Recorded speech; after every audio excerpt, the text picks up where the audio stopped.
ایک چیز آپ نے نا پورا رمضان استعمال نہیں کرنی، وہ غصہ ہے۔ سارے روزے نا یعنی بالکل عین افطاری کے وقت بھی کوئی بندہ غلط بات برداشت، کون سی بات کرنی ہوتی ہے، صحیح کہ غلط؟ صحیح کو تو برداشت کرنے کی ضرورت ہی نہیں ہوتی، برداشت کرنی غلط بات ہوتی ہے، اس کو سہنا ہے، اسے کہنا یار روزے ہیں، رب کی رحمت برس رہی ہے، جہاں میں نے تجھے اللہ کی رضا کے لیے معاف کیا، اور ذہن میں حدیث رکھنی ہے کہ حضور نے فرمایا تو رب کے بندوں کو معاف کر، اللہ تجھے معاف فرمائے گا۔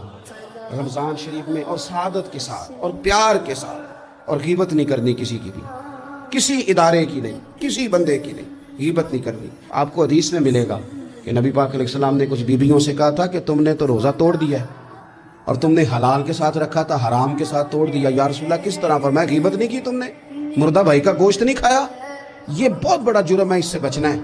موبائل کم استعمال کرنا، اور مہربانی کریں کم خبریں دیکھیں، جو خبریں عورتیں پڑھتی ہیں ان خبروں سے بھی پرہیز کریں۔ کوئی ہم نے بڑا سال 11 مہینے سیاسی تبصرے کر لیے، کیا انقلاب آیا پھر ملک؟ تو رمضان کا مہینہ سیاسی تبصرے رہنے دیں، زیادہ وقت مسجد میں گزاریں، زیادہ وقت اللہ کے گھر میں گزاریں، زیادہ ٹائم آپ تلاوت قرآن پاک میں، استغفار میں، درود شریف میں گزاریں، ایک دوسرے کے ساتھ پیار کریں، ایک دوسرے کے کام آئیں۔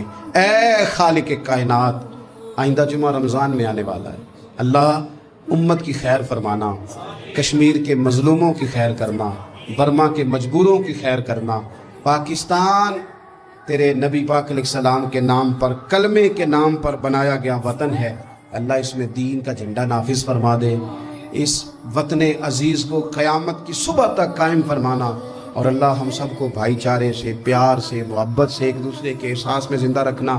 اس ماہ مقدس میں تو جن لوگوں کو معاف کرے گا ہم سب کے نام بھی اس میں شامل فرما۔